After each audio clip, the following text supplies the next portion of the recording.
As a tenant, you want to make sure that you get your full deposit back.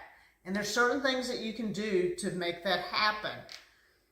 With our company, we'll send you a cleaning list because that's the main thing. 3 of the things that people don't get a full deposit on is because they don't clean out everything. They leave stuff at the house or their apartment. Another one is they don't clean the refrigerator appropriately or the stove. So you'll get a cleaning list. You also need to make sure that you turn off your utility bill at the time that you move out, or you will be charged for any extra days that you have not turned it off.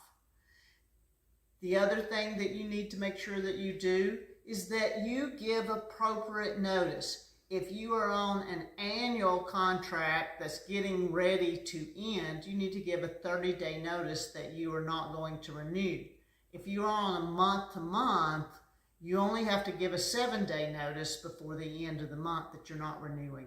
That holds true also for what your property manager on the times that they can give you of whether they're going to renew the lease for you or not.